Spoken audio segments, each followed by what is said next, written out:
All right, it is day 11, and it looks like we won't be really learning too much.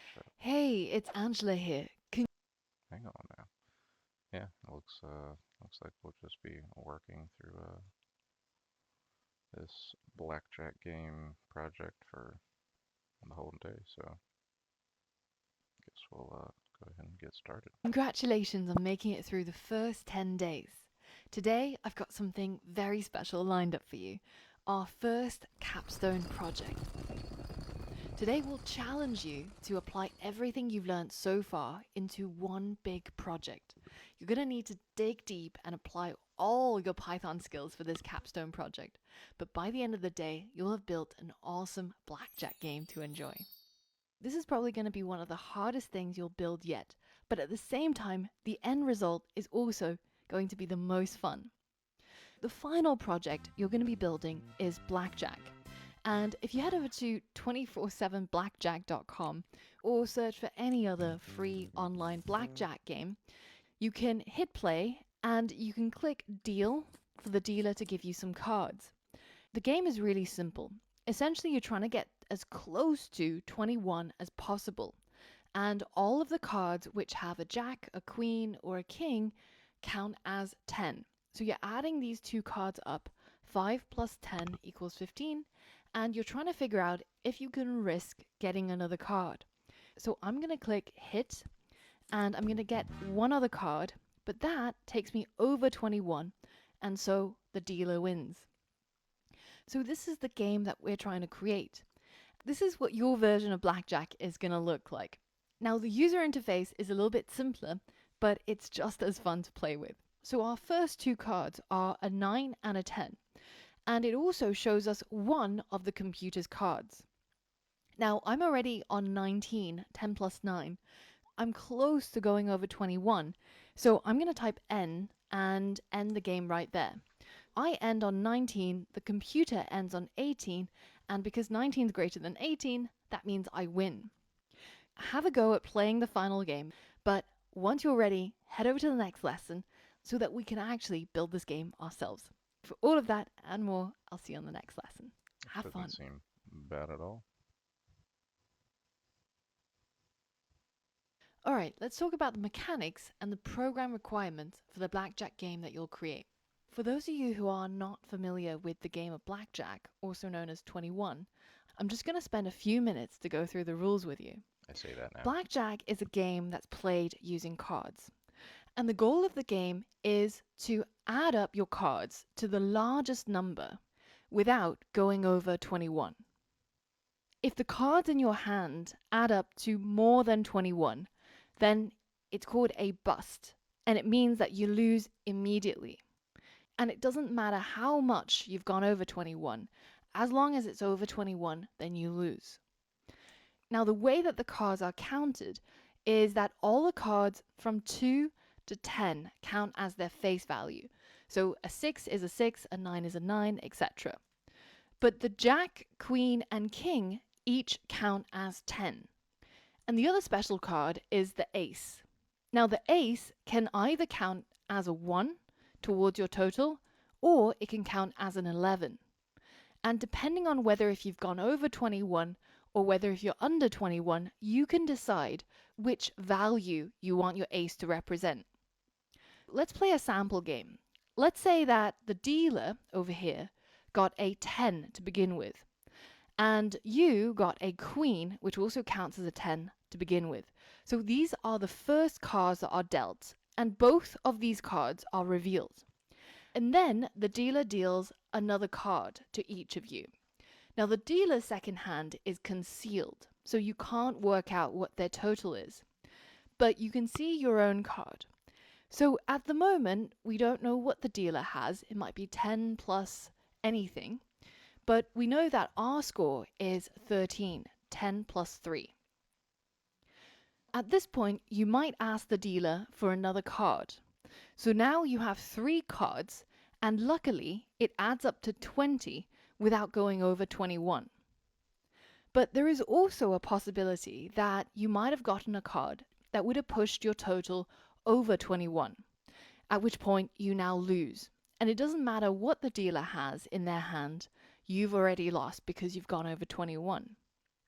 Now let's say that we got lucky and our total adds up to 20.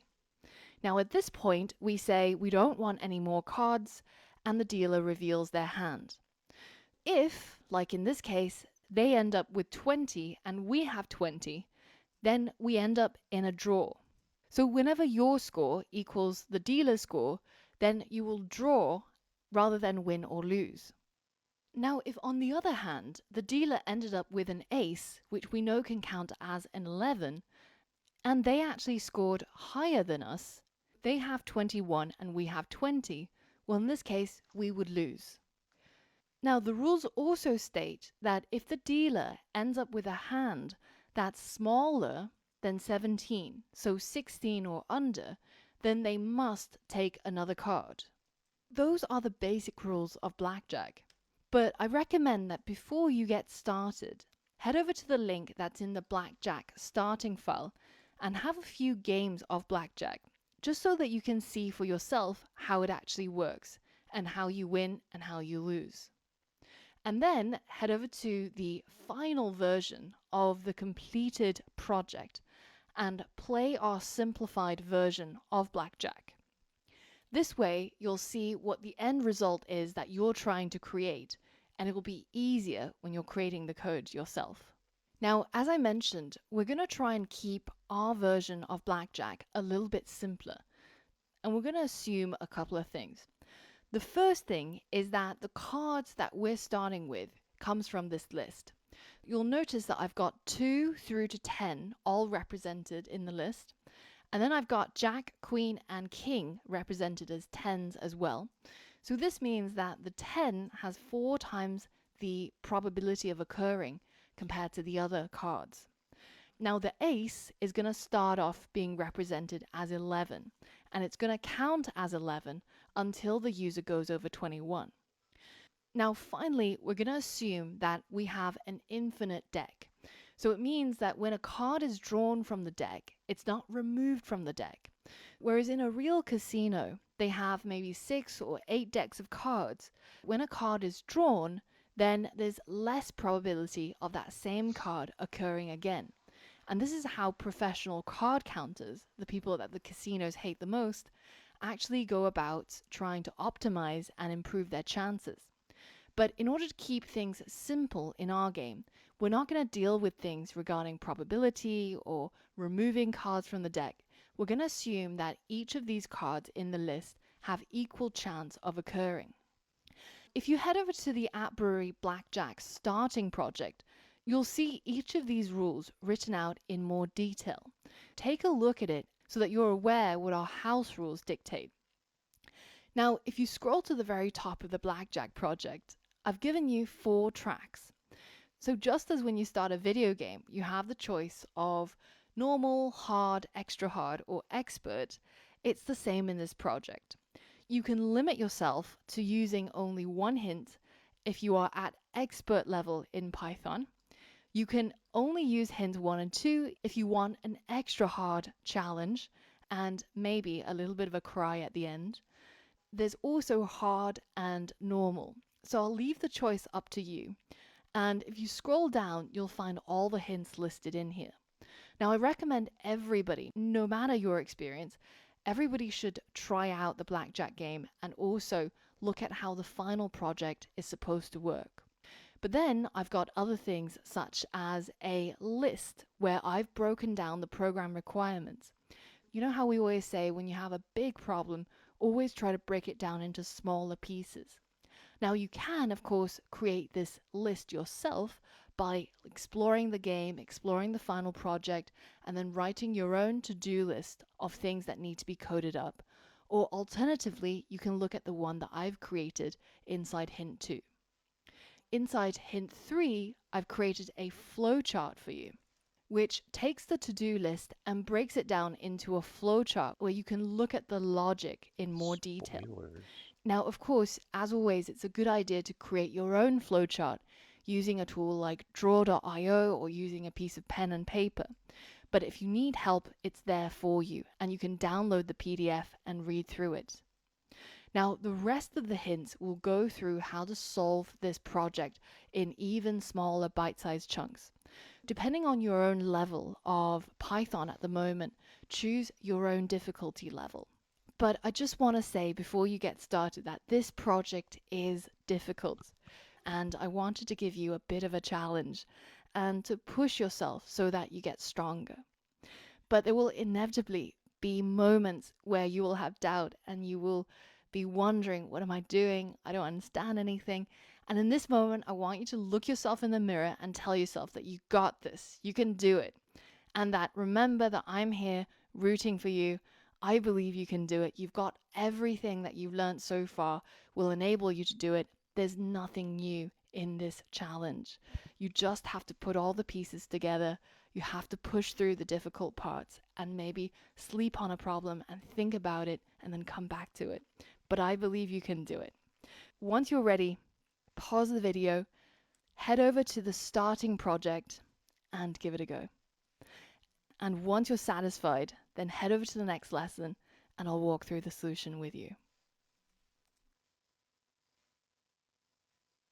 Alright. All right. Um, so let's see here.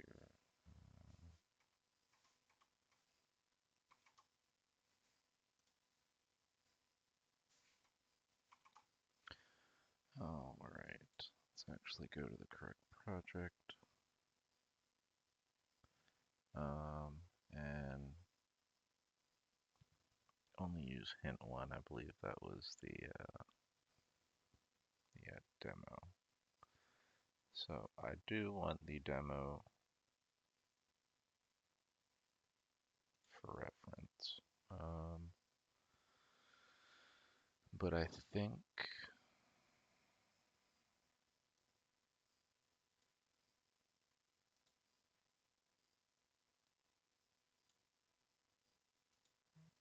just copy this.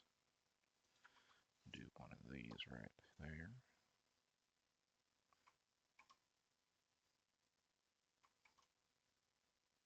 Alright.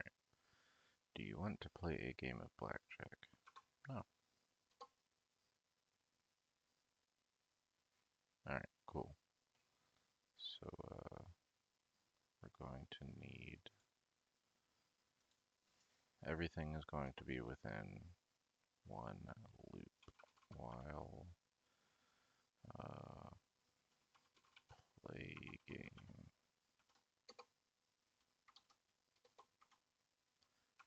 play game equals true. That much we know.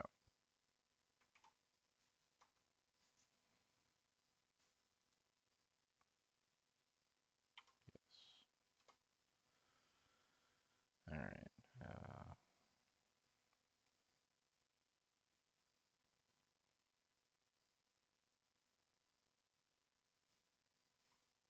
Yes.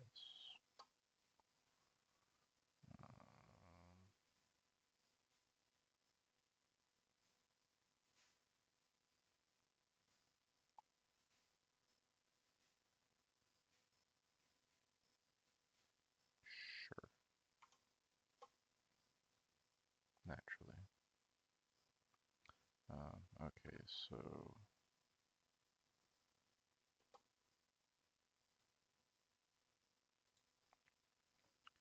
um, all right. So this prompt. Do you want to play a game of blackjack? Type Y or N. Input. Do you want to play a game of blackjack? Yes or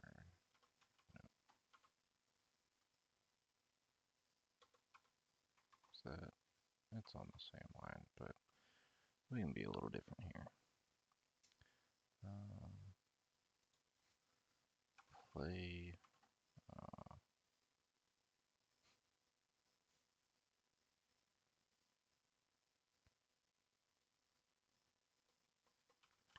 start game equals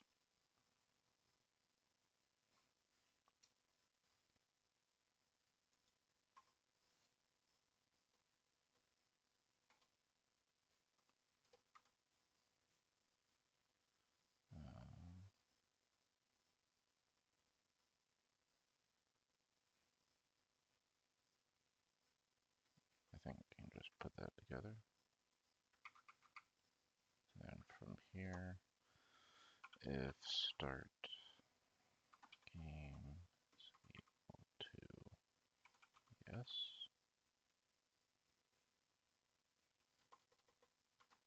yes. And we'll go ahead and put this to dot load.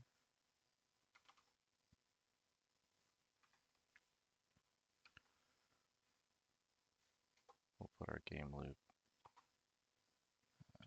Game loop goes here. Else play game equals false.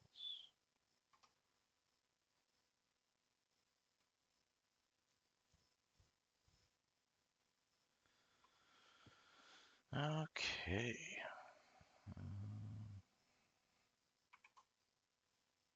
Right, so yes.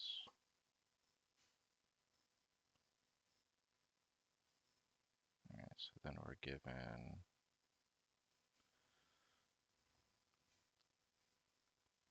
given our cards, but even if we draw a card, I don't think we'll see the computer dealer card. Nope.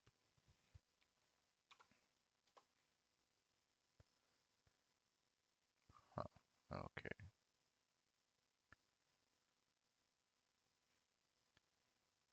Each hand appears to be just a list, so that should be easy.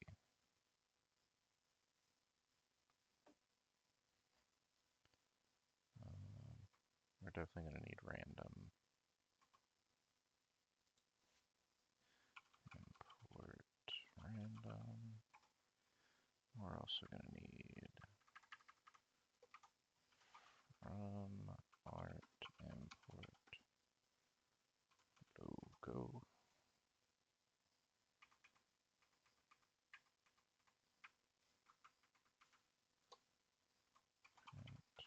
Logo.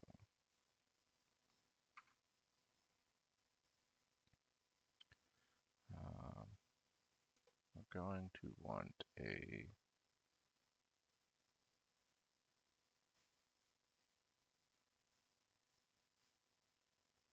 draw function.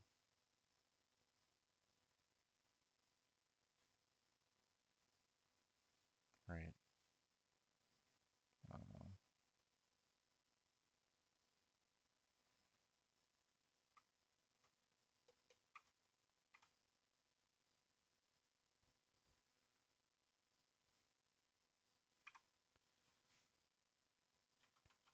Um, well, let's start with making the possible deck choices.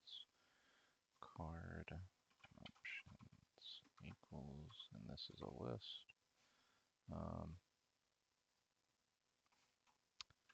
11 to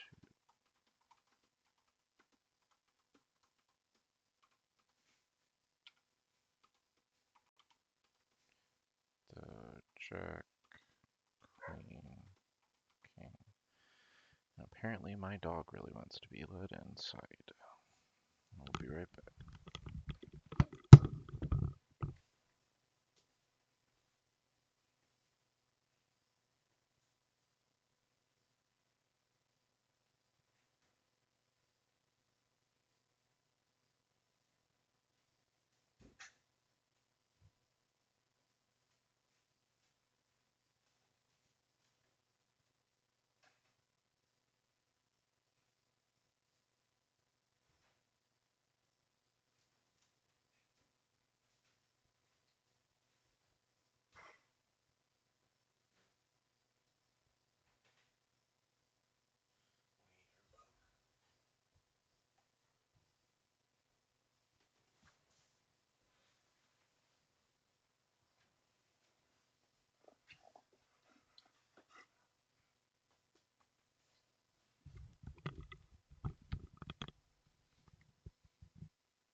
Okay.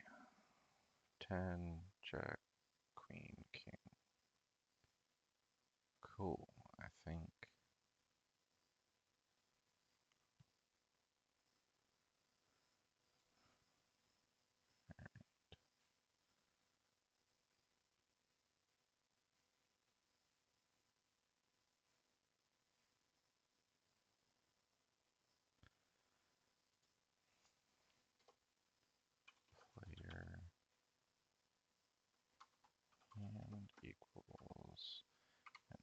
list and computer and also equals an empty list. Uh,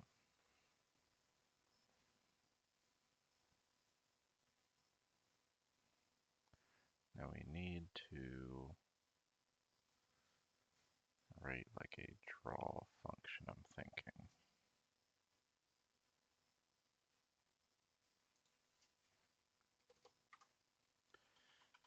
Define draw card.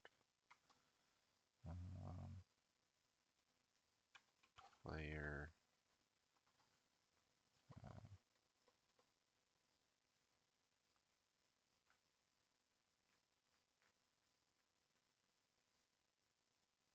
hand.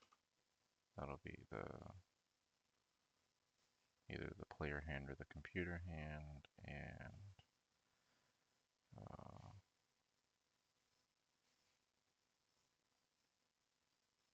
yeah, I guess cards,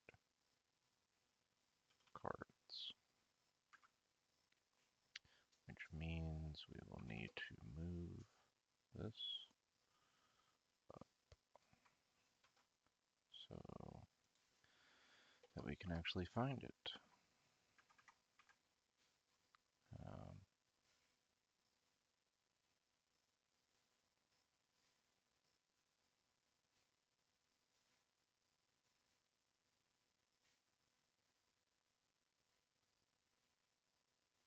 hand dot append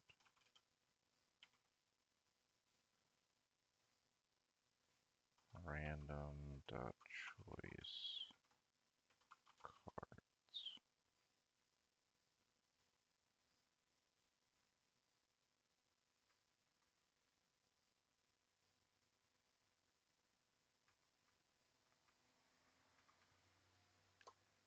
So then we'll do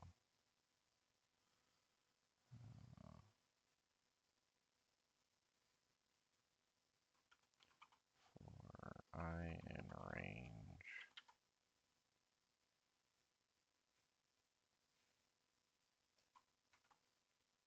2, draw card, player hand,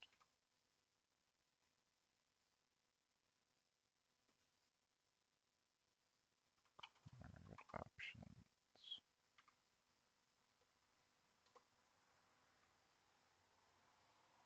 We'll do the same for, oh, don't scratch your ear so hard, in range 2.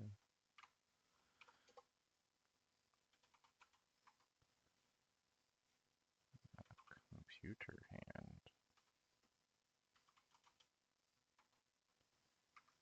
I'm sure there's a more efficient way to do that, but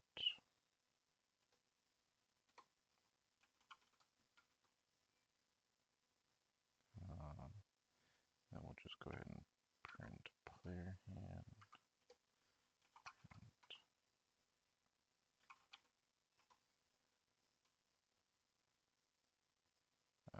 I'll just do the first value.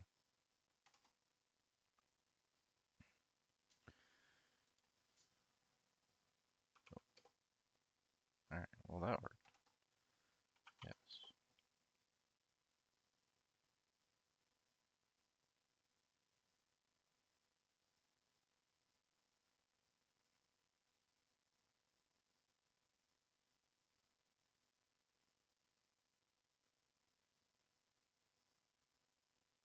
Is that what it's also doing here?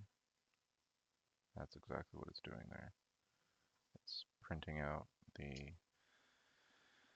list, and then it's only printing out the index of 0 for computer hand. Simple enough.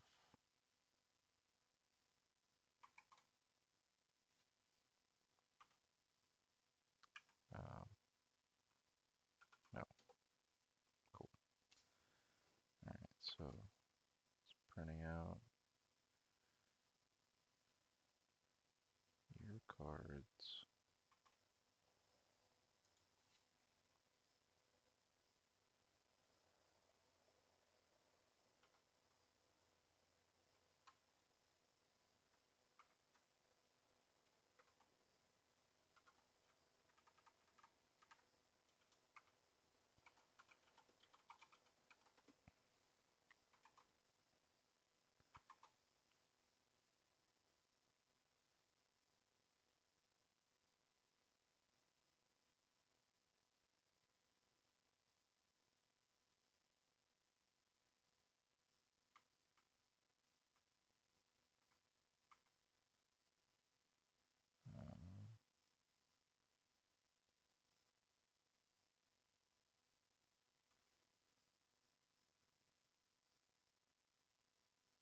Alright, we'll figure out the loop for drawing more cards in a bit.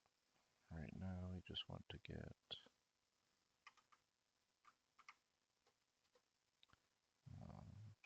players equals 0 for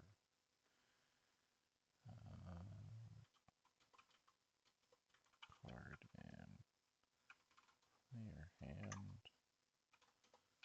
player score plus equals card.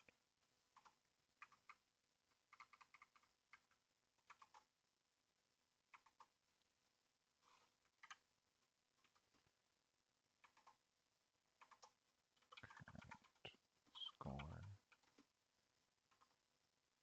is player score.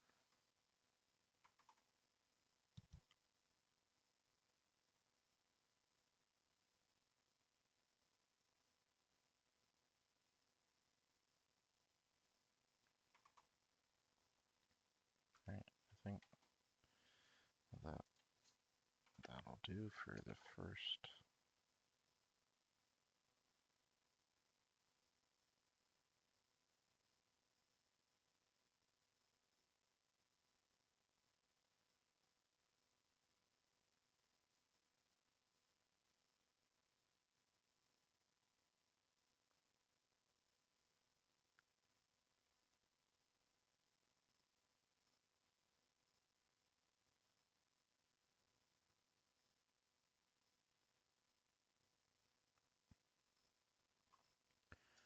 Alright, so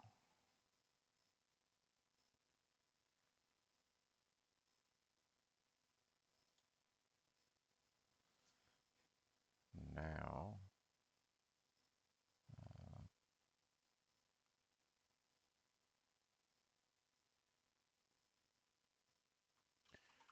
draw more equals true while draw more.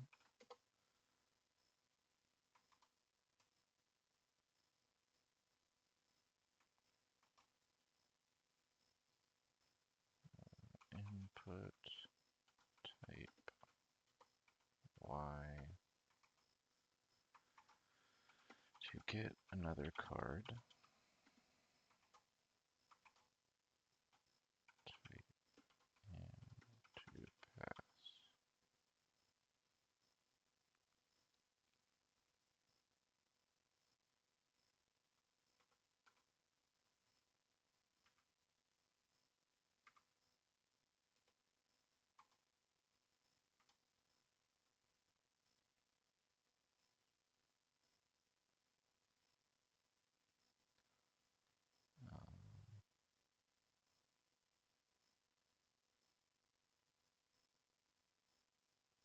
We'll call this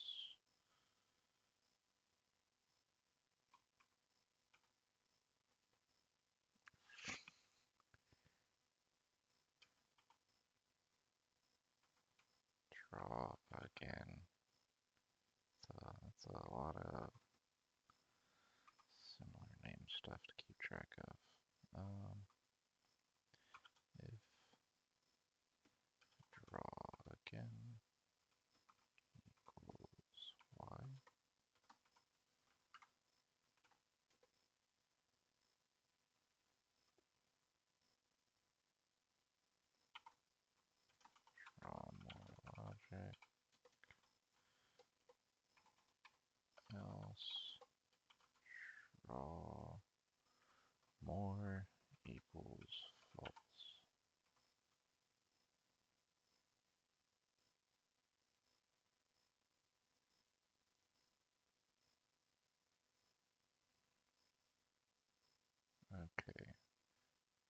we do want to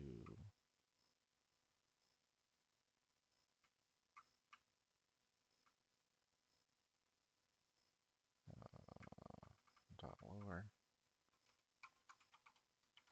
Yeah. All right.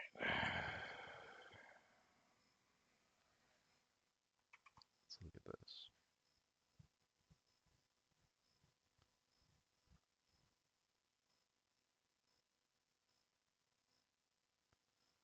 All right.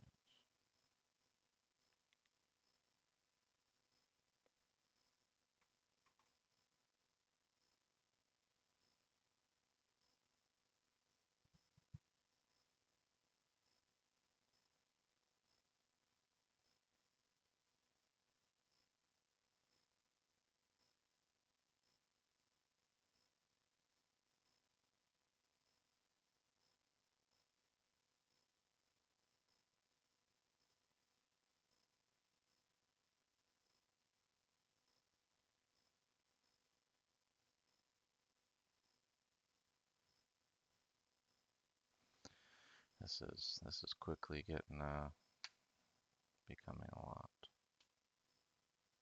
Like the logic is just should have done more comments and broken this whole thing up. I think that'll help. We already know this was from earlier.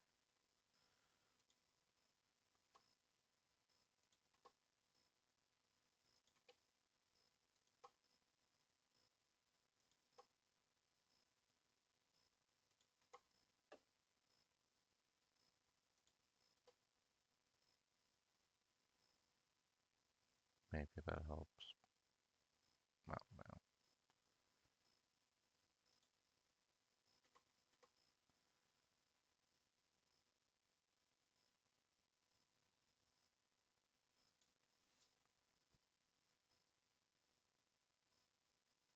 Yeah, no. Okay. This is draw player and computer initial to player and computer cards.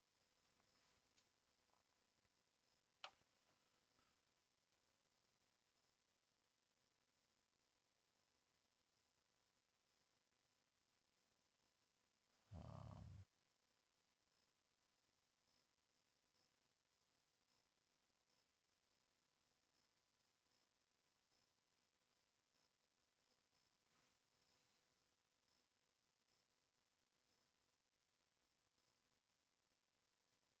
you know what? Let's do a get score,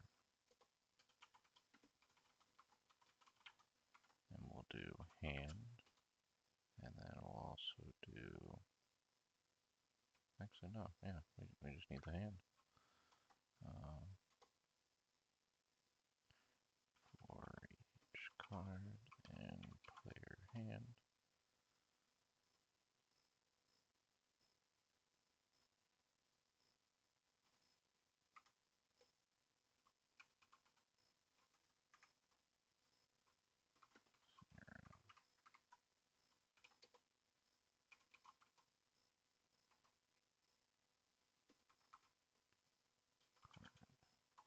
And that way,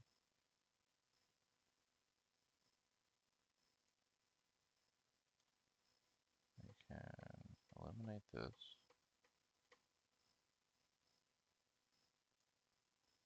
and do a get score.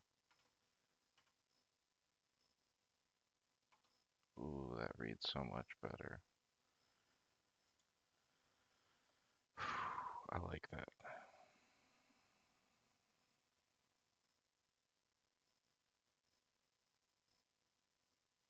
Yeah.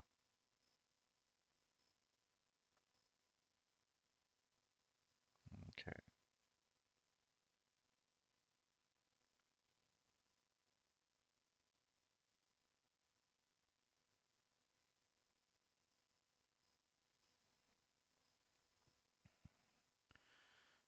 So this loop is true.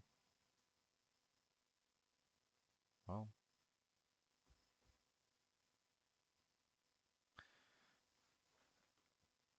okay, so I guess it does need to be true to begin with. And then if it turns out to not, or they don't want to draw another card, it'll break out of this, and then we'll go on and calculate player hand compared to computer hand.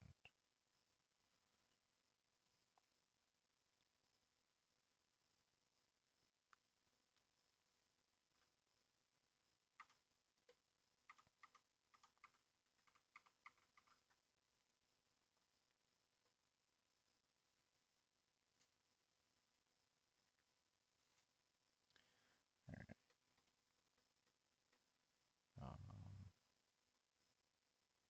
and we'll just do a draw card. And this will at least be for the, I'm just going to focus on the, the player. We'll figure out the logic for the computer drawing. Because I know she had mentioned something about if the dealer has less than like a hand of 16, they have to draw more. So we'll get there. Uh, and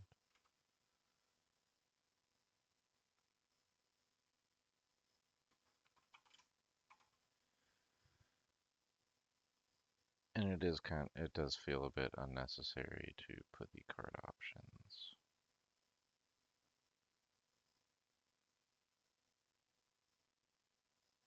Yeah, maybe I will take that out, considering it is already, yeah, before there anyways, so.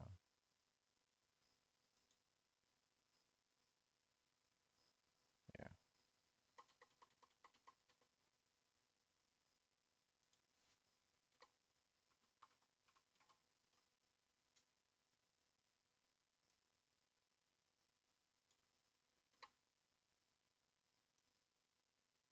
I think that's just a no-brainer move.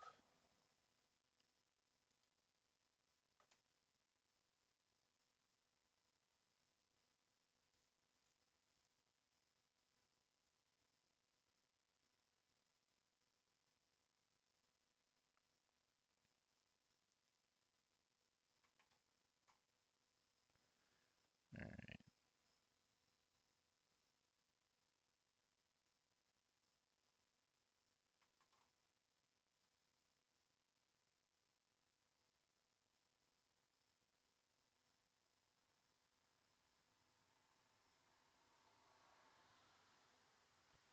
I think we can also move these out of here.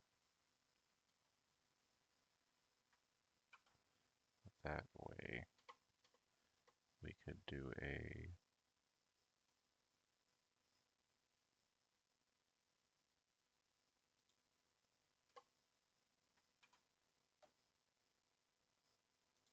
um,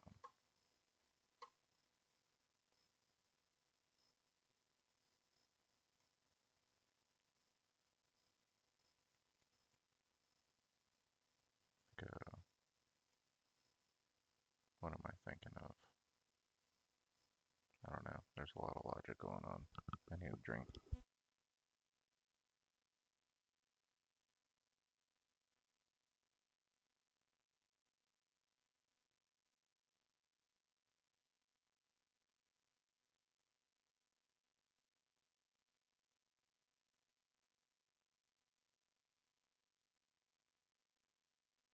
That's what I was thinking. A function to just go ahead and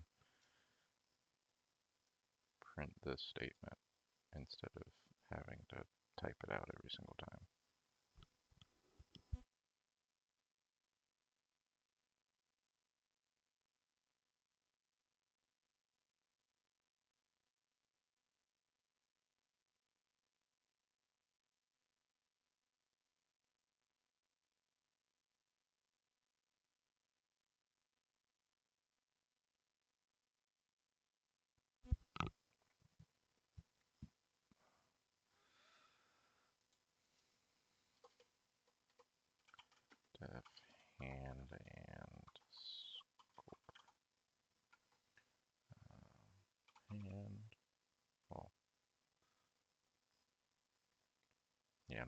we'll just take the player hand and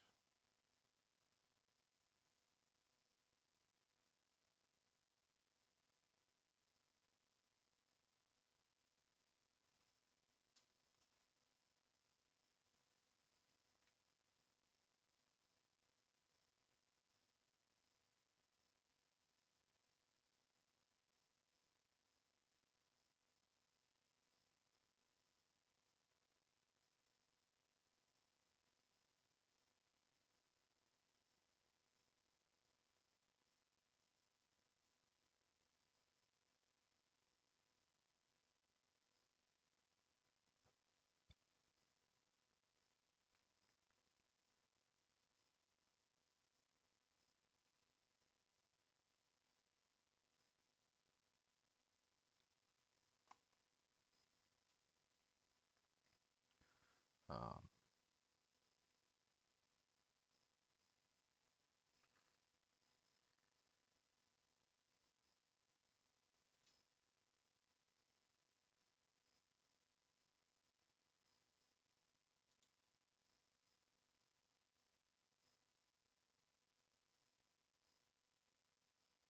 actually, yeah, we want this to be hand, not player hand.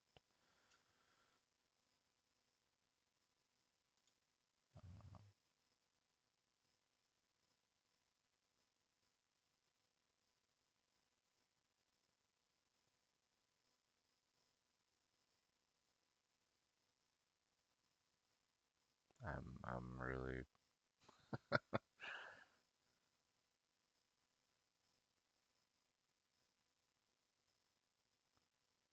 um,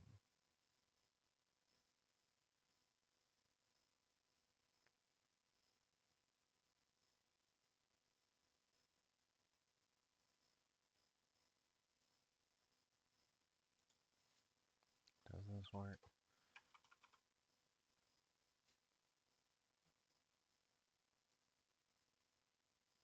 Can I really just,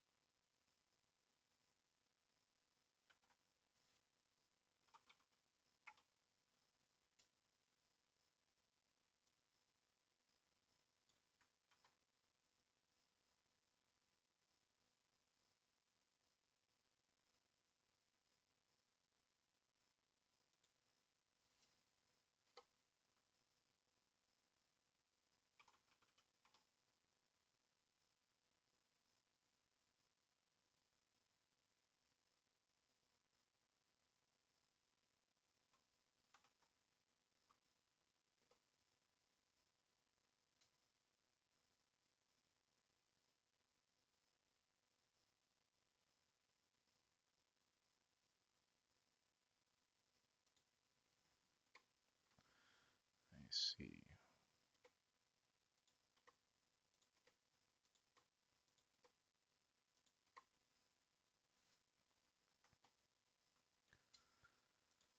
Yes, yes.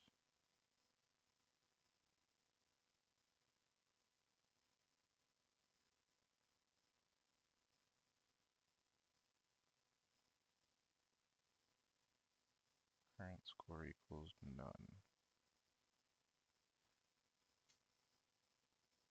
Well, that ain't right.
just gonna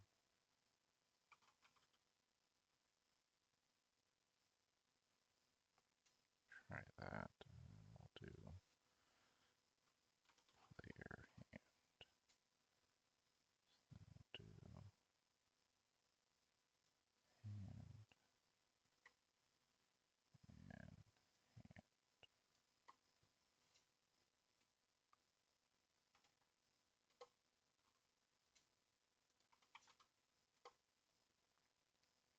And nope.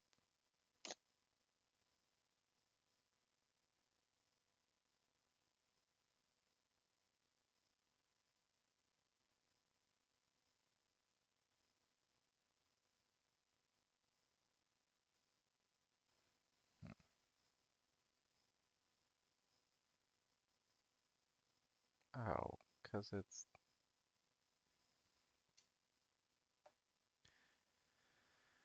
well, duh.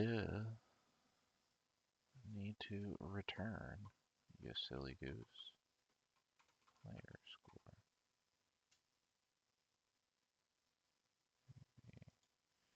Just maybe.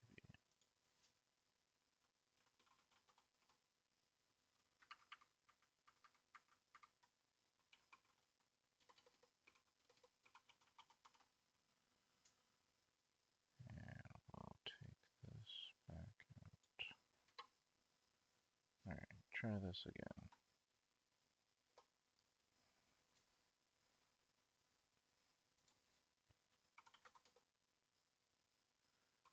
There we are. It's alive.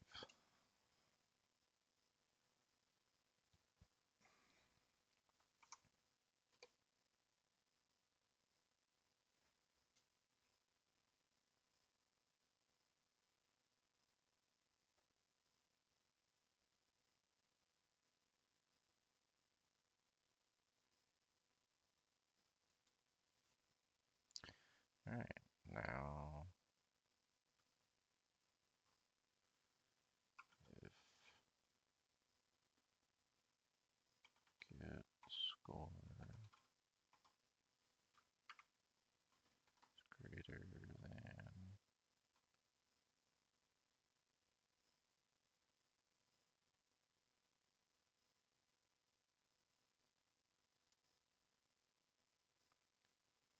or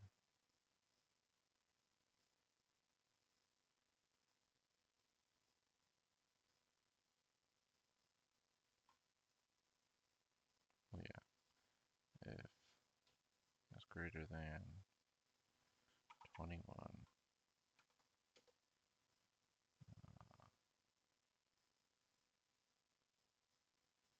and what does happen if I go over? So yes, yes.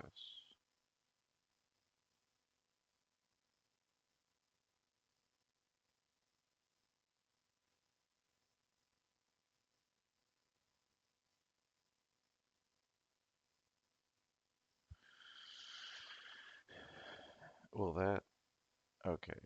So the computer's not even drawing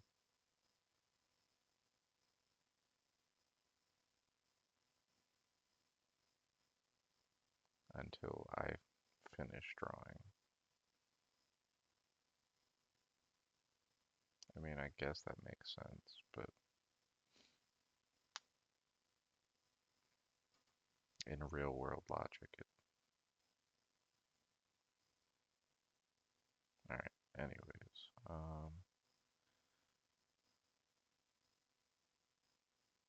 no worries.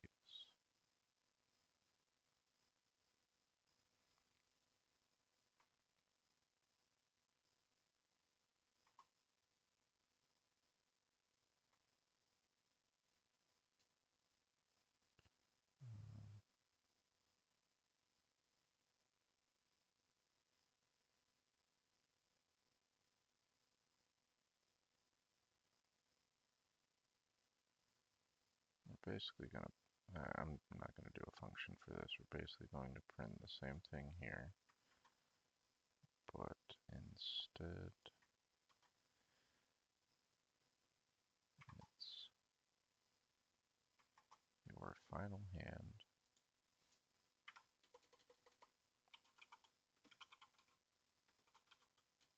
No, like final hand.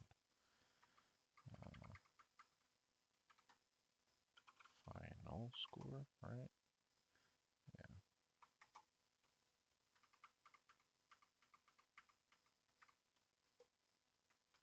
And then this will be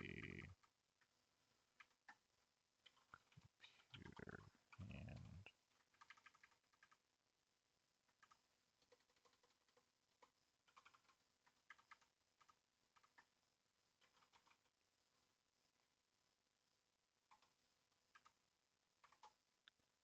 Computers.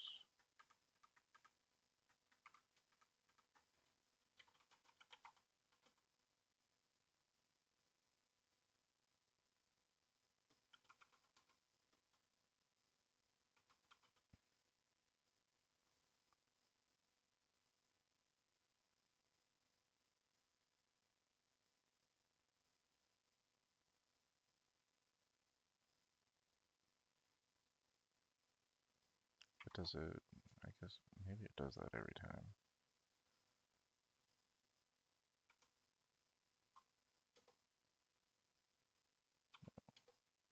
Okay, so we're going to instead put that down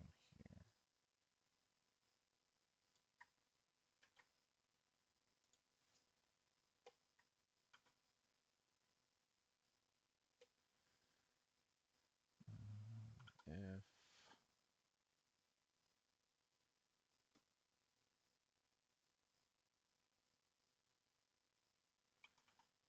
If get score player hand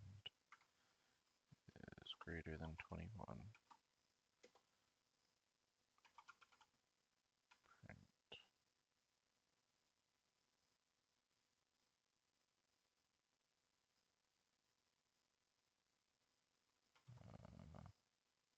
you went over 21, you lose. Right? Well, let's just see exactly what she says. You went over, you lose, crying emoji. Can I copy that?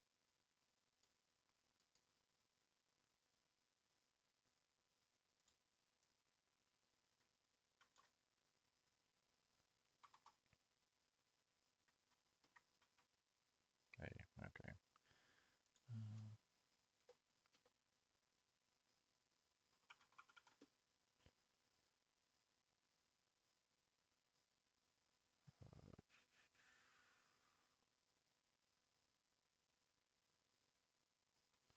We still need to draw computer cards.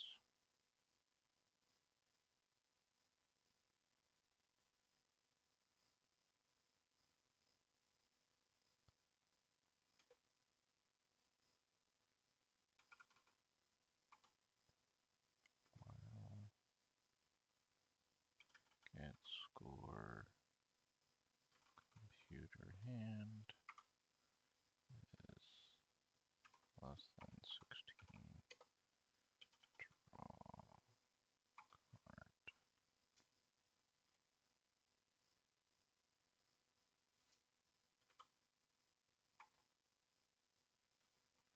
I think that should be it.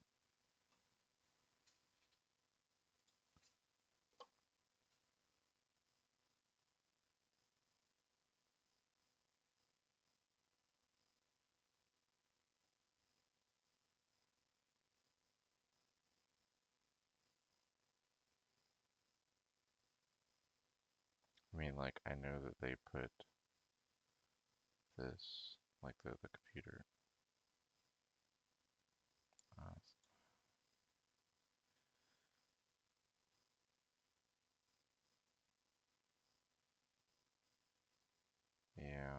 let's take this out. Only draw the single card for...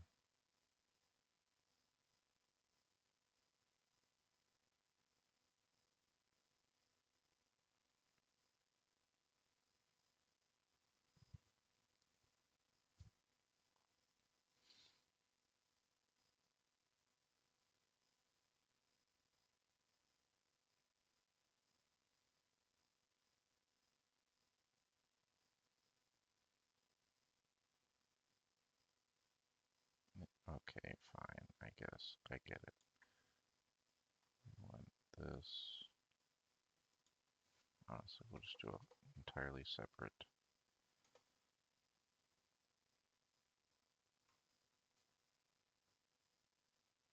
No.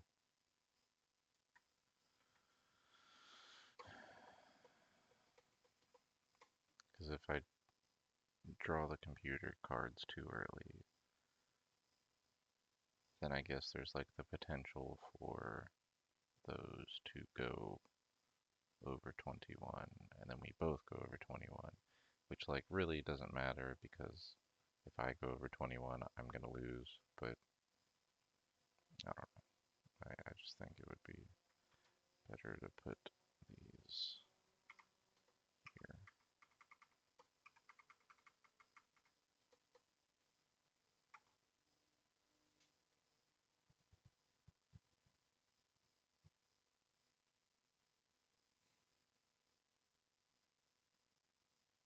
Yeah, see, like, then,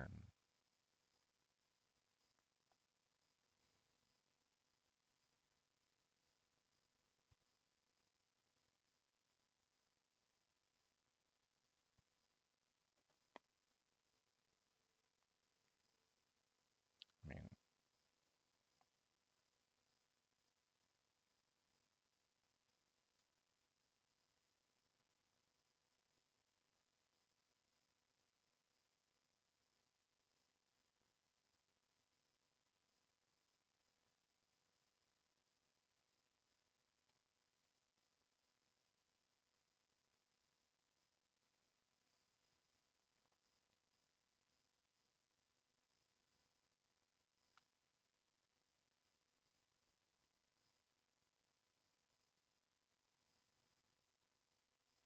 yeah, no, I'm just gonna keep these up here.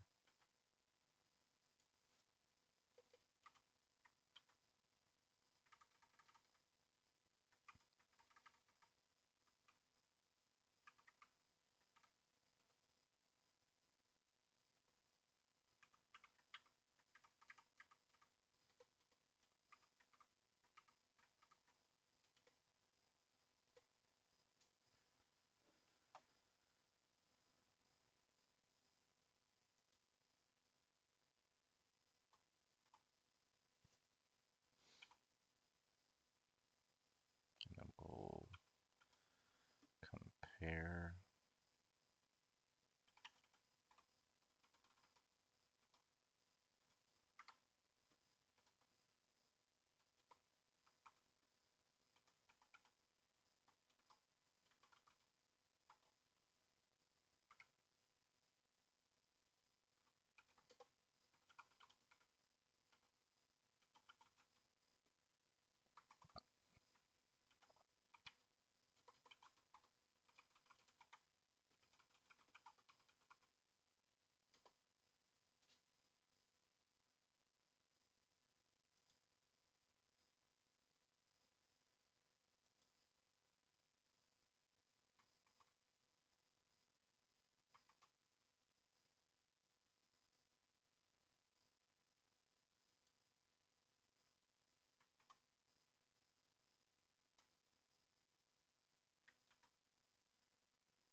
Okay, we just need to figure out the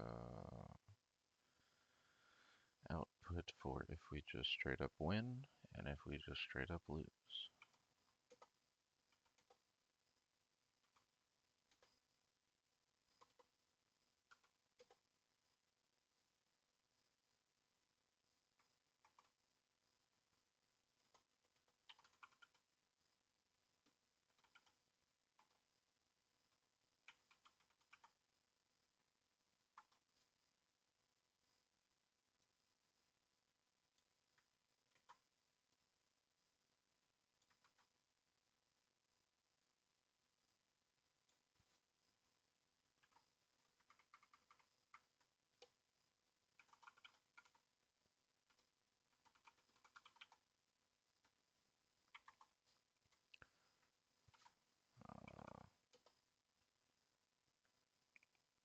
breathe.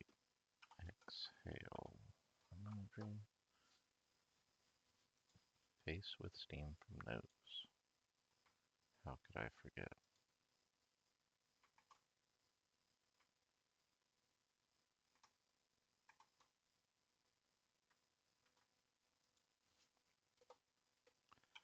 Else and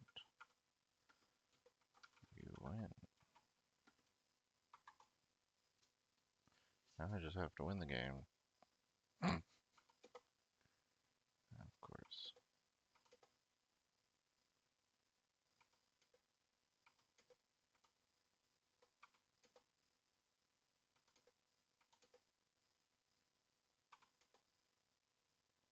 Naturally.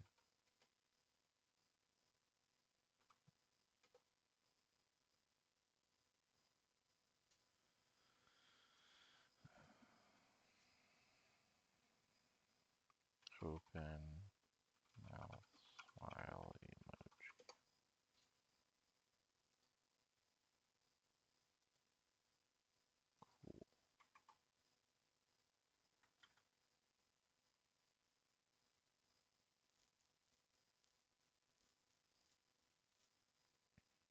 I think that might be it. Let's take a look. Alright. 46.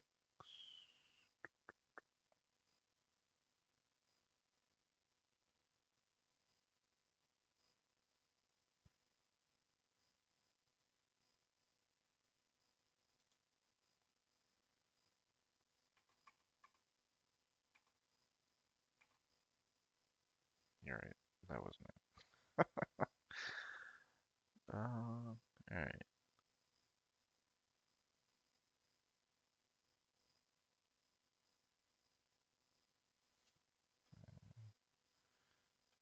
All more equals false.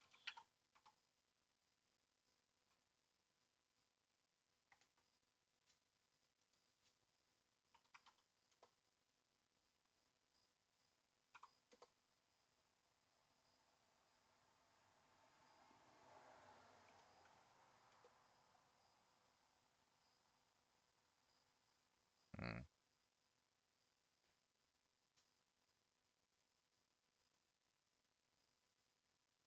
Okay, see.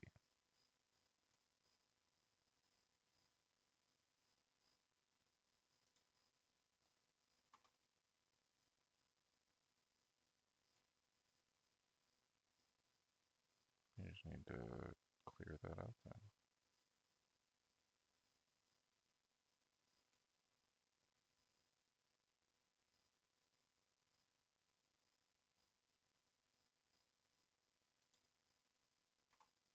Simple enough.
When you manage to get two aces off the crap, I forgot.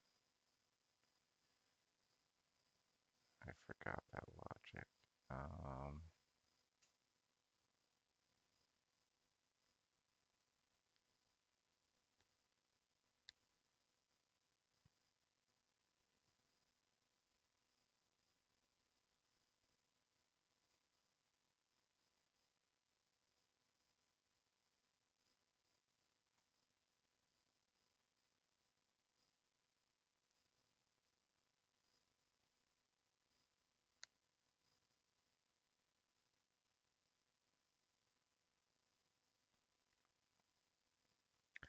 Like,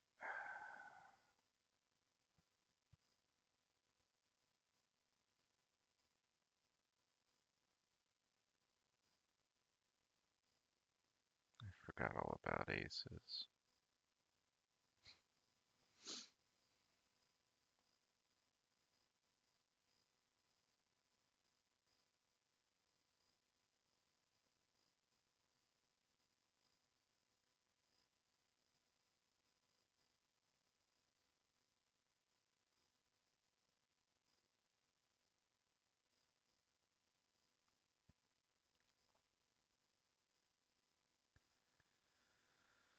Um,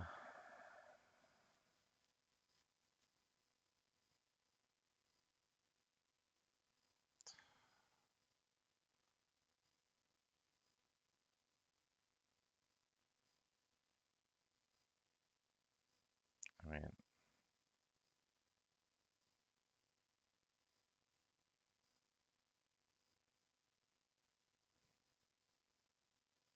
that's like the only thing I'm really missing.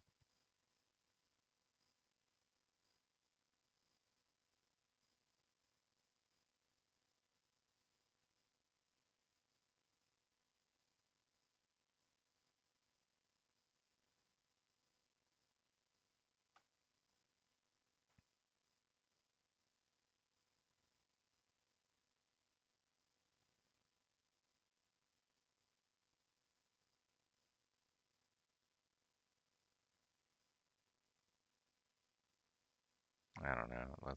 Let's just. I got so close. I'm. I mean, I am happy with what I got. It's just that ace feature. I I'm just gonna see what she does. It's so close.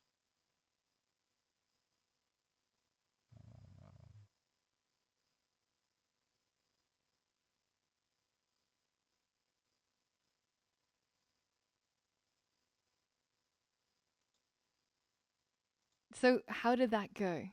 I hope it went really well and you've managed to complete it all by yourself. If you got stuck, I I mean, really other than that, recommend I just didn't use any having a hints, sandwich, so. have a cup of tea, take a break, and then come back to it. You'd be surprised what your brain can do when it just has a little bit of rest. But I want you to make sure that you've really given it a proper go before you come here and watch the solution. Because I'm going to walk you through the solution step by step in case there are little bits or something that you didn't understand or something that you want to check. But I really, really hope that you've managed to tackle most of this yourself. All right, so without further ado, let's get started coding up our Blackjack project. Hopefully you've already used hints 1, 2, or 3, and I'm going to get started with hint 4 and build up our Blackjack project step by step. Now, the idea of the hint 1, 2, and 3 is to get you to create these small to-dos of your own so that you can have practice breaking down the problem into a list and then breaking it down into a flowchart and then breaking it down into smaller bite-sized to-dos. So let's start out with the first one.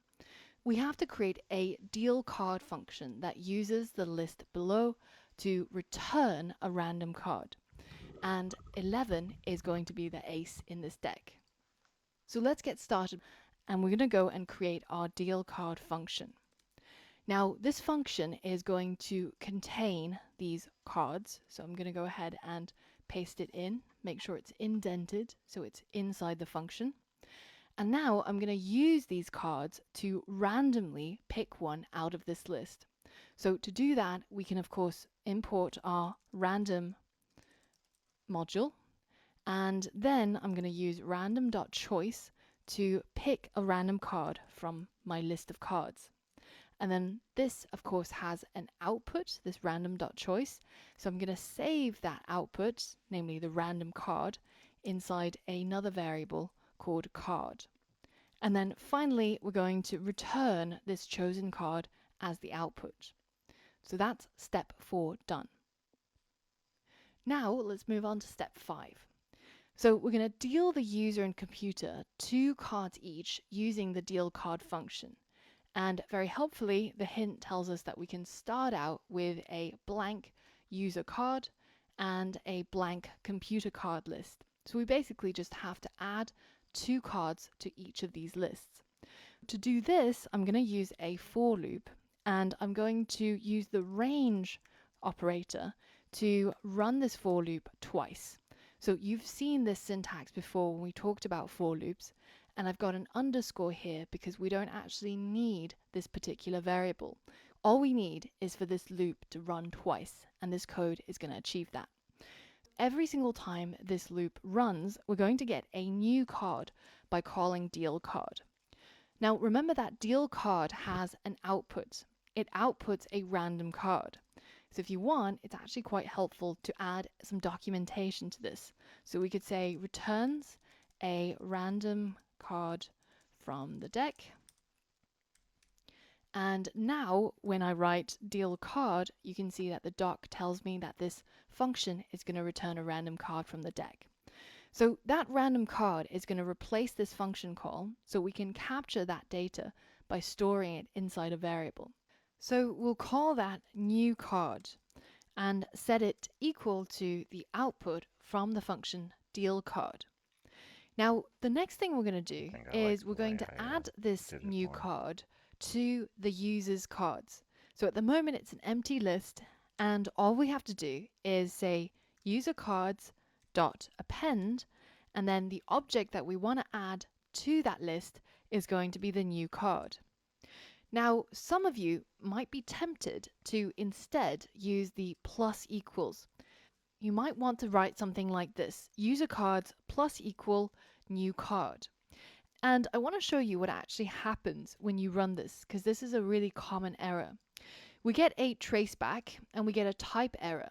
It tells us that the int object is not iterable, and it highlights this line 49 as the reason for the error. So what's going on here? Well, this plus equals is actually shorthand for writing the extend function. Now you can see that the extend function is something that extends a list by appending elements from the iterable. So what does this mean? Well, it means that whatever you put inside this parentheses, it has to be a list itself.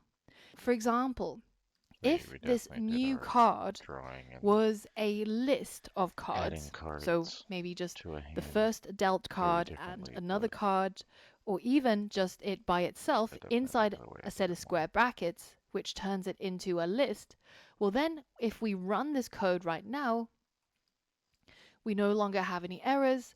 And if I convert this back to what you saw before, which is using the plus equals, we also have no errors. But when you only want to add a single item, not a list, to an existing list, then you have to use append. So hopefully you didn't have this issue, but if you did, this is the reason. Now that we've created these 2 lines, you can see that it's a little bit redundant, because we're creating this new card variable just to hold the output from this function, and then we're immediately putting it into this list using the append. So instead, we can actually just get rid of the middleman and put deal card directly inside the append. And this does exactly the same thing in a single line of code. Once we've done this for user cards, we'd probably want to do the same thing for the computer's cards. So computer cards dot append, and then we call deal card again, remembering the parentheses. So we've got a total of 3 parentheses at the end. And this way, we deal a new card, and that new card gets appended to the end of this list.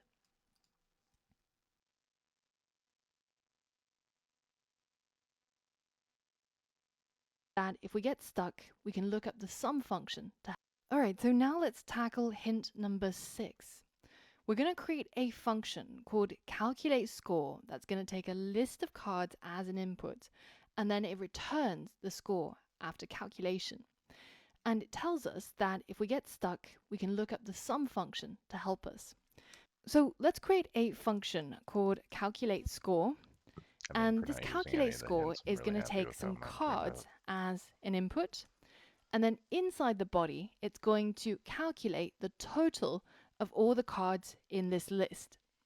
So if we take a look at the sum function in Python, the way that it works is you can put a iterable, so like a list, inside the parentheses as an input, and then it's going to add up all of the items in the list and it's going to return the total.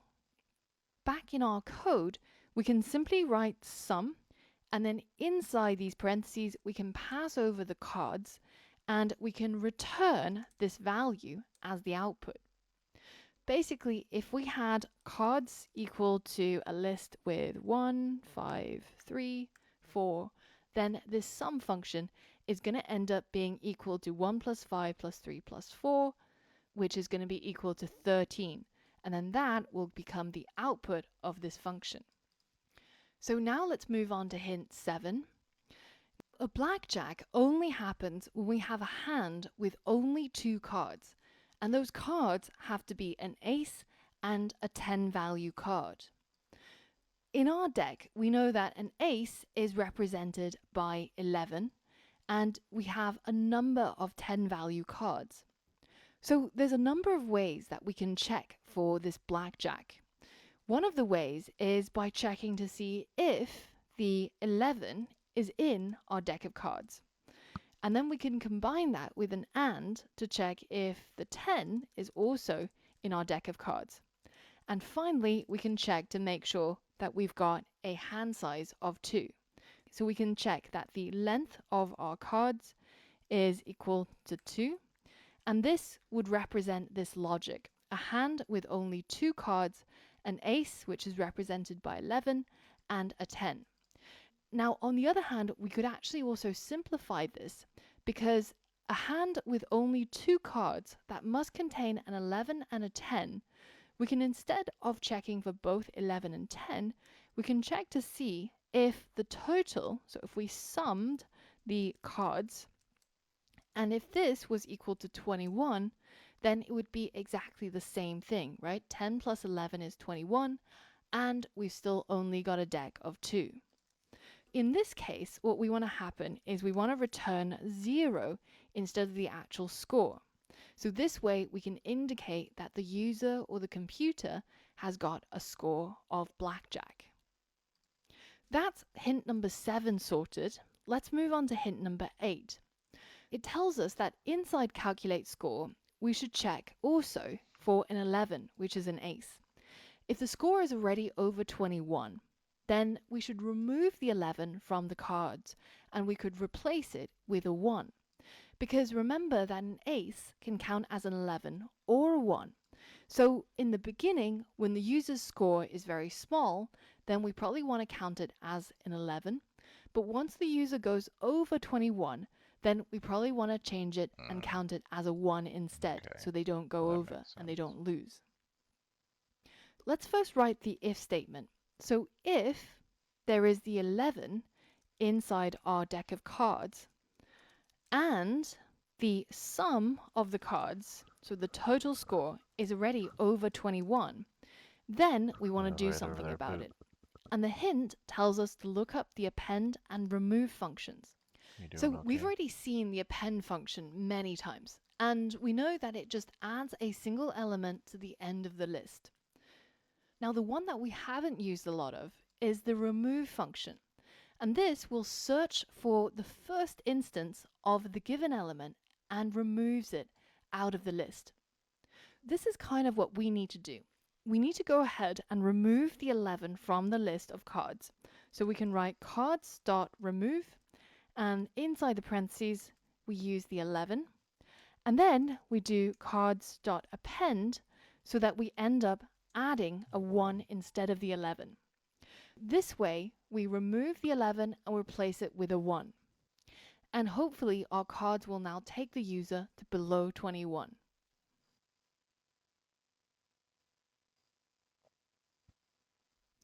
Now let's move on to hint 9. So we want to call calculate score at some point in our code.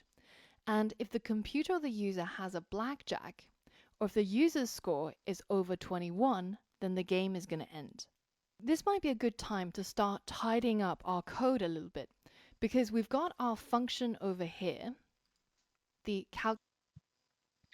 So I would implement what she was just doing, but I think my logic down here would need to be overhauled a bit because it's at the very end,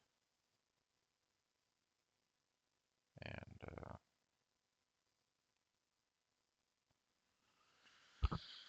um,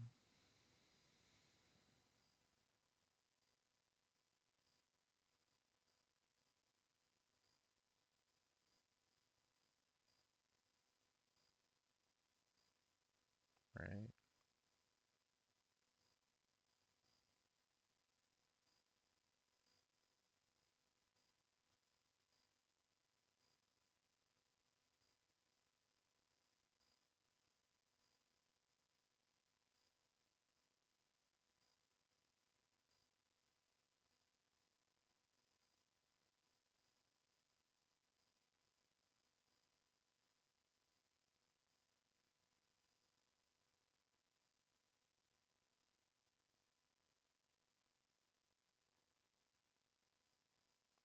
maybe, just maybe, we can do an if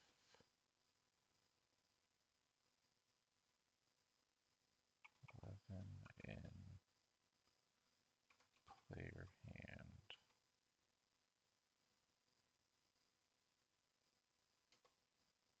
uh, player hand remove 11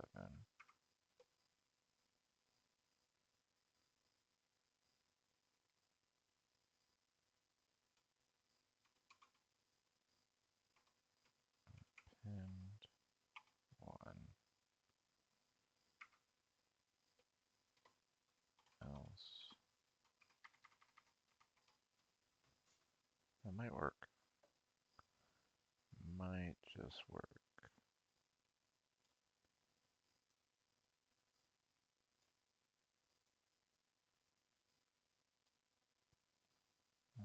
Let's give her a spin. Yes. And I mean, it's still not checking for blackjack, I guess. I forgot all about that part, but it is it that important?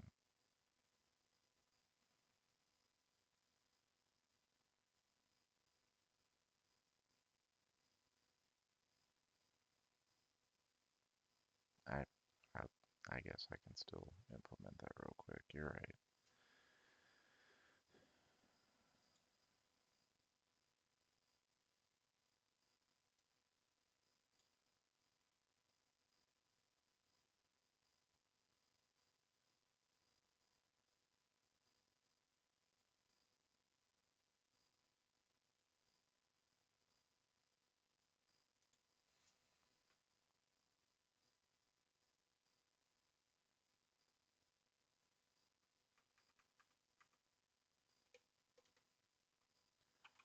LF get score player hand is equal to 21.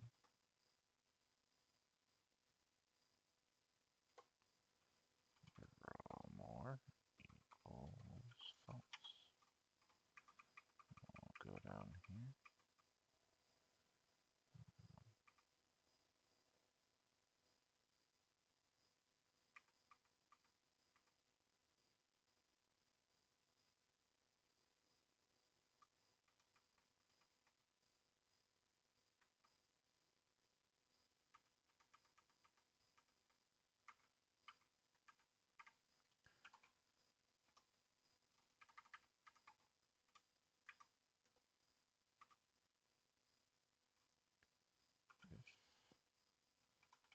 If score player hand equal to 21,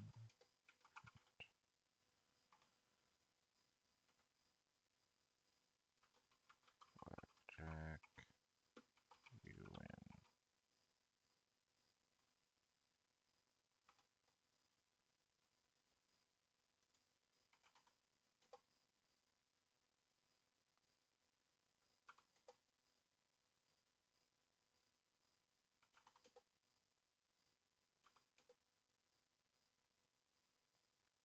Alright, so it's not stopping me from drawing more if I am at 21, but if I do not draw more, then it does say blackjack and I win. So I'm calling it a, you know,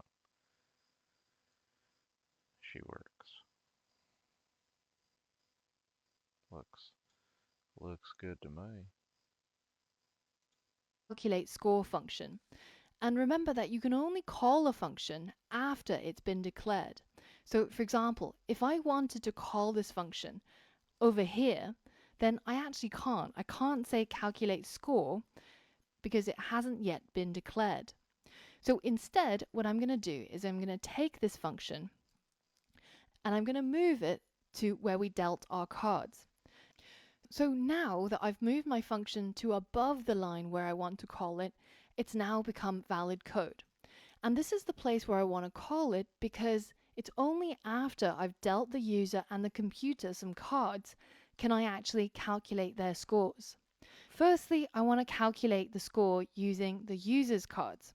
So this list of cards from the user gets passed into this function and uses all of the logic to output some sort of score. And then I'm going to store that score in a variable, which I'll call user score. And I'm going to do the same thing for the computer. So computer score equals calculate score. And remember, it's always helpful to add a little bit of a docstring to tell ourselves and other programmers what this function does. Let's quickly summarize it. So this function is going to take a list of cards and return the score calculated from the cards. So Guess. now when I open that parentheses, I know that I probably have to pass in my list of cards in order to get back the score. And now we've got the user's score and the computer score. So this score could equal 0 if they got a blackjack, or it could just simply be the value of the cards that they hold all added up together. Now that we've called calculate score, we also want to make sure that if the computer or the user has a blackjack, or if the user score is over 21, then we have to end the game. Let's write our if statements. If the user score is equal to 0, or the computer score is equal to 0, or the user score is greater than 21, then in this case, we're going to tell the game to end. So we could create a new variable called isGameOver, and we start out with false, of course, but then when this happens, we're going to change that variable to true instead. Our isGameOver variable is just a simple boolean. It starts out as false, and when certain conditions are met, then we change it to true. Now at the moment, our program is not finished, so it's not really obvious how we're going to be using this isGameOver variable. But we're setting ourselves up for the next steps. Now that we're tracking if the game should end, we can look at this value to determine what to do next. So that's hint 9 completed. Let's test our code and see how everything works so far. I'm going to add some print statements here so that I can see what the user's cards are and what the user's score is. Using an F string, I'm going to show your cards, so the user's cards, and the current score. And I'm also going to print the computer's first card. Remember when I first explained the rules of blackjack, the dealer will reveal their first card. So you get a little bit of a clue as to what kind of hand they might have. So in here, we're going to insert the computer's cards, and we're only going to pick out the first item. So the one at index 0, and we do that using a square bracket after the name of the list. Let me just change that typo there. And now we're ready to give this program a run to see how it works. Now we've got our first cards showing, which is the user cards, and it's a list of 2 cards, a 3 and a 2. 3 and 2 adds up, of course, to 5, so the current score for the user is 5. Next, it shows us the computer's first card, and that is a 4. Now we can be reasonably assured that our code is working. And it's a good idea to regularly test your code so that you don't wait until the end when there are a lot of problems and you don't know which part of the code is responsible.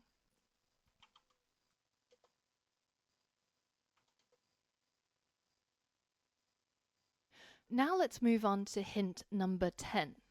I It mean, says that if the game is not ended, if ask I the user wanted if to they put a want to whole lot draw more another time into card. it, I could make If it yes, better, then but use the deal card function to add another card to the user's card list.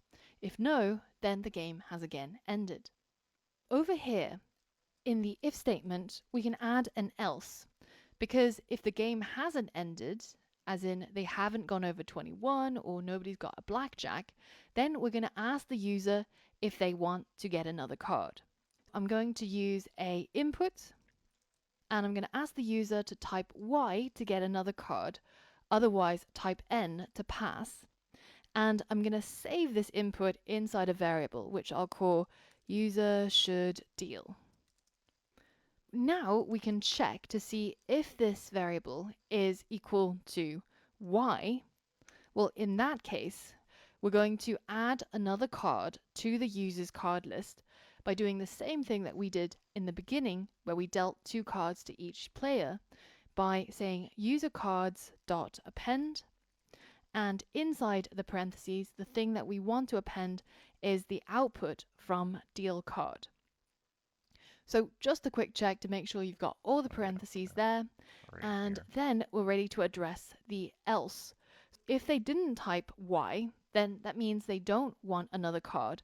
Well, then in this case, the game has again ended. So we can say is game over equals true. Let's take a look at the next step. How can we get our game to repeat itself? So hint number 11 tells us that the score will need to be rechecked with every new card drawn, and the checks in hint 9 need to be repeated until the game ends. Notice how we've got this flag is game over, which is set to true whenever the game ends. It starts off being false, and what this means is we can actually create a while loop, which basically keeps on calculating the user's score and the computer score, makes all of these checks, which are in hint 9, and then repeats itself until the game ends. Let's go ahead and do that. After all the initial setup, we're going to create a while loop.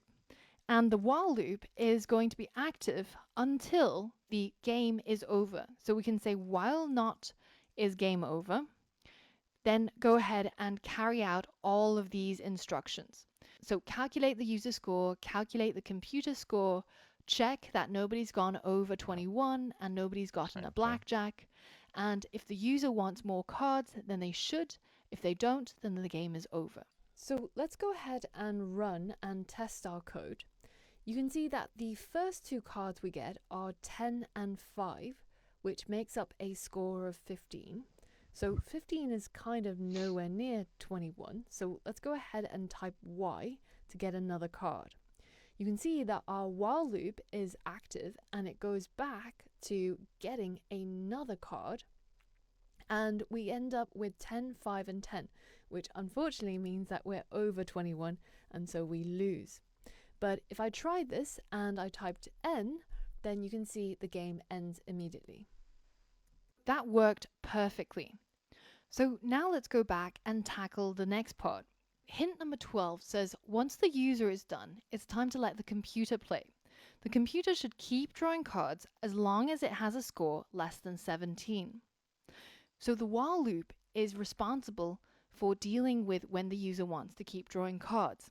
But once that's done, then we can tackle hint number 12, which is how does the computer actually play? What is its strategy? Well, we know that the computer has to keep drawing cards as long as it has a score of less than 17. But of course, 0, which represents a blackjack, is also less than 17, but we don't want it to draw a card if it has a blackjack. We can represent this logic using a while loop.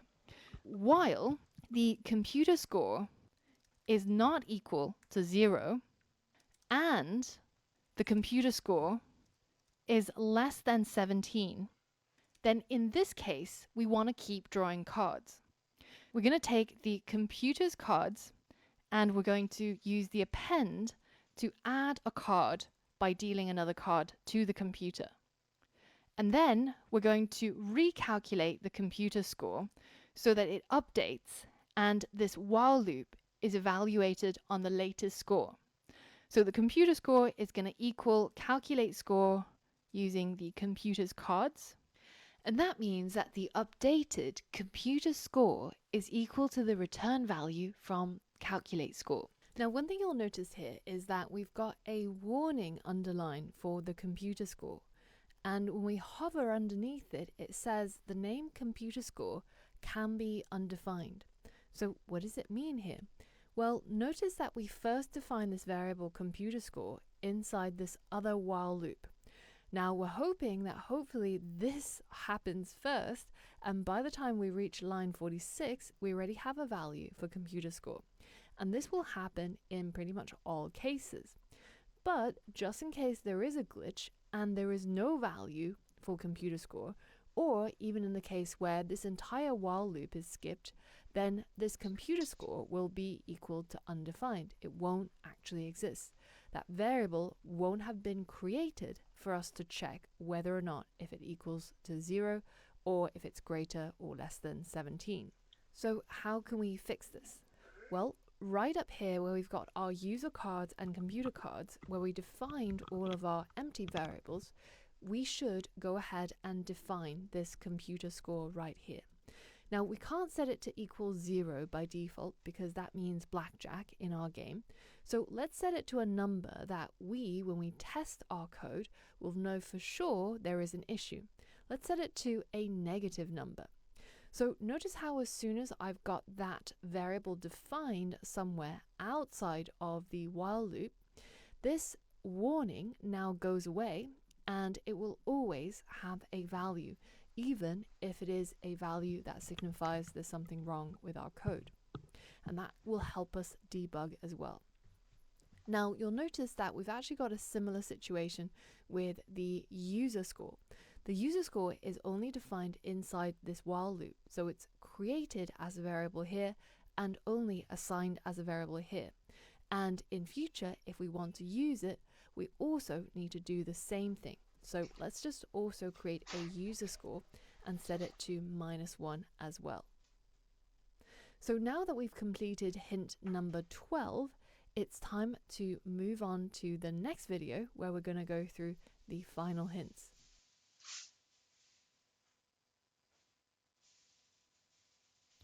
At this point, we've created two while loops. The first while loop is for the user, so that they can continue taking cards, and the second while loop is for the computer, so that the dealer can follow their strategy.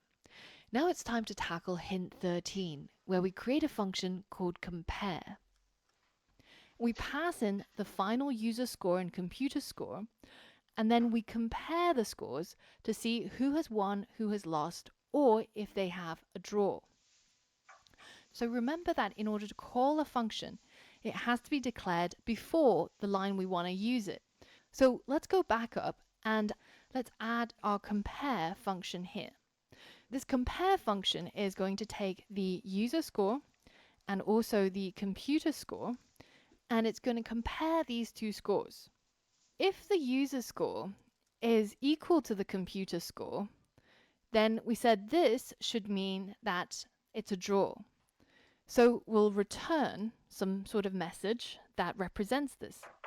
But elif, or else if, the computer has a blackjack, so the computer score is equal to 0, well, in this case, we should return that the user is lost and the opponent has a blackjack.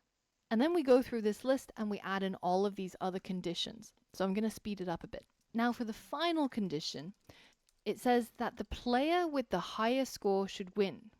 So we can write an elif that compares the user score against the computer score, and we're basically saying if the user score is greater than the computer score, well then that means that the user wins.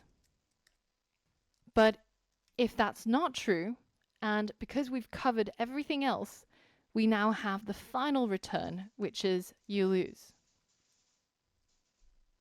Now, remember that if, elif, else statements are evaluated from top to bottom.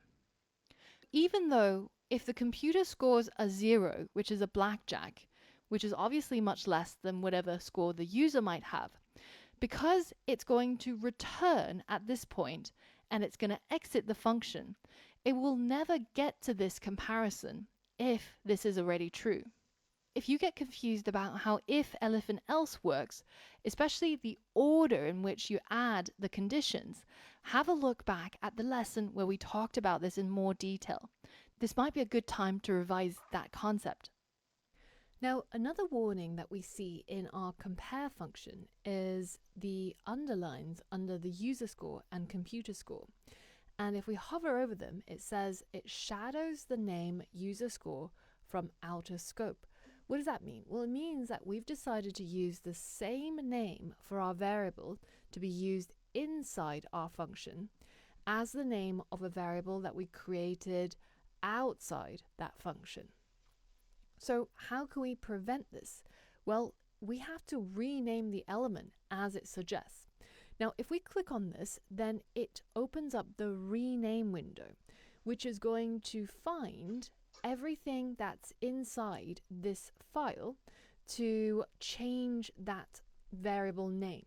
So let's say that I decide to change it to uscore and refactor.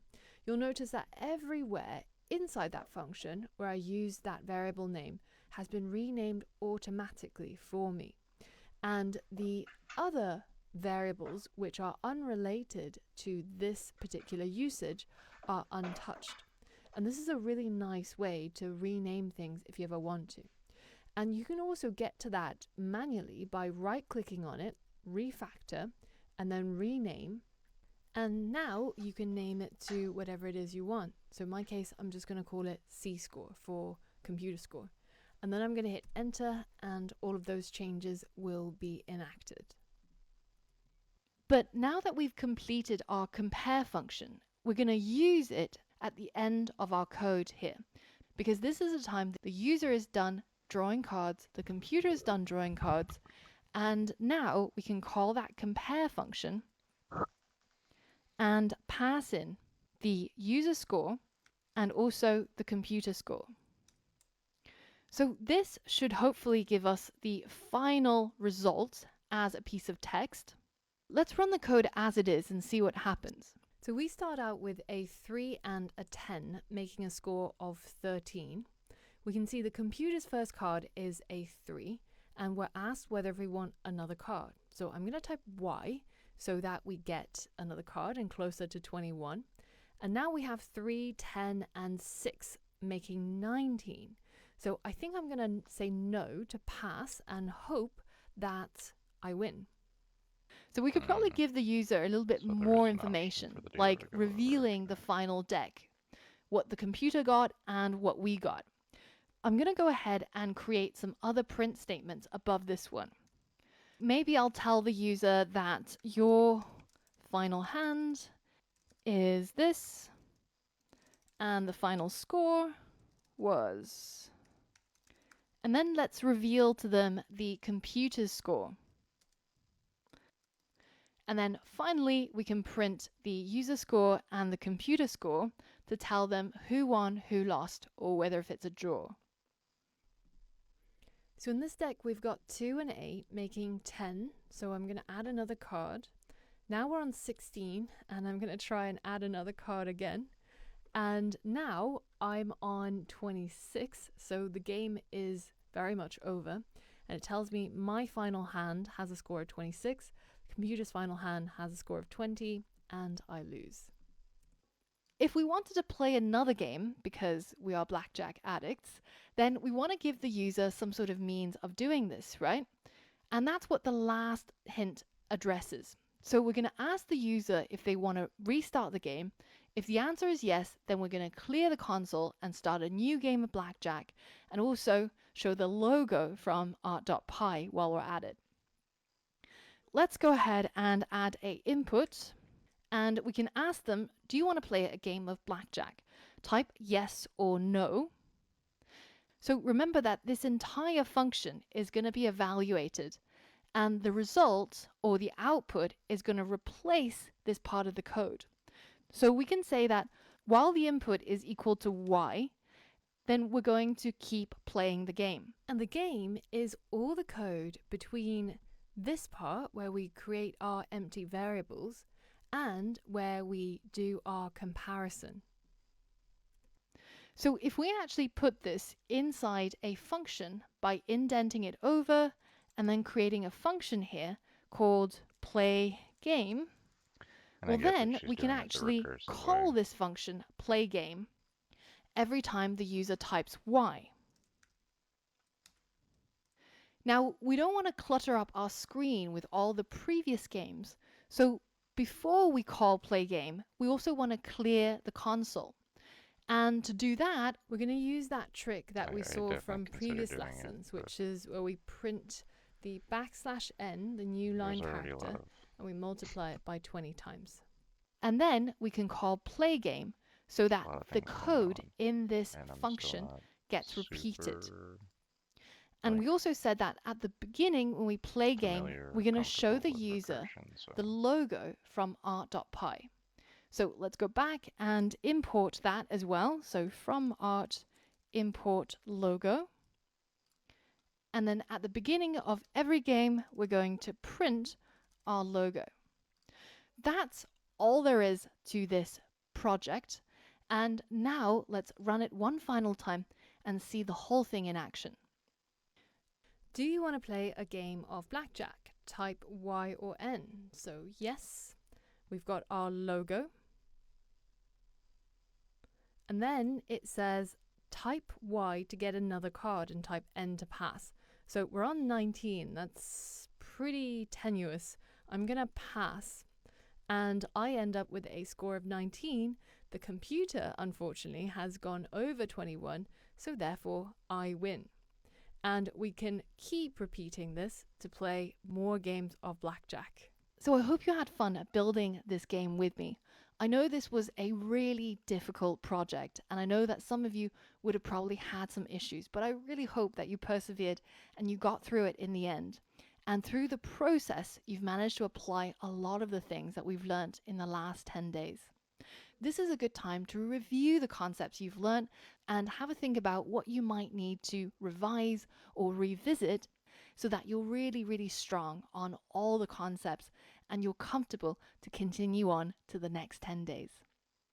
Now, if you want to take a look at the solution code I've got here, then simply head over to the solution.py and you will see everything that I've written in here for you to be able to browse and refer to. So now rest up. Well done for finishing this day.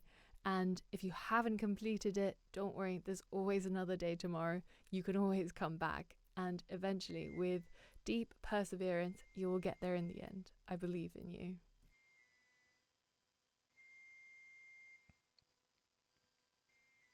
Hey, well done for completing your very first capstone project.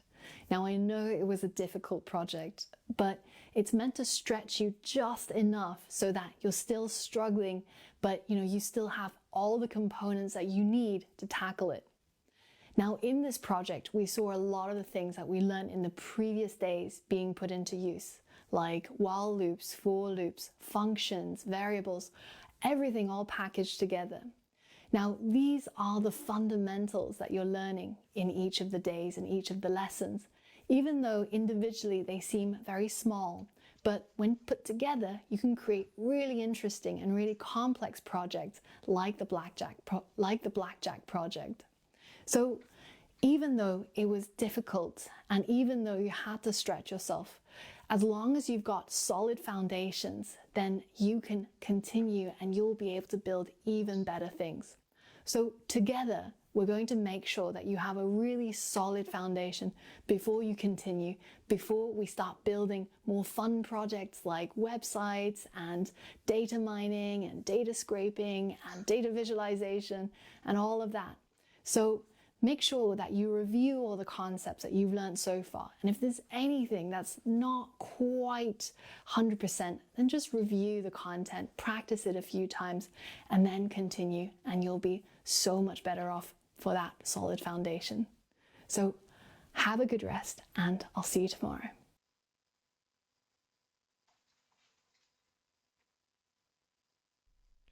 Hey guys, well,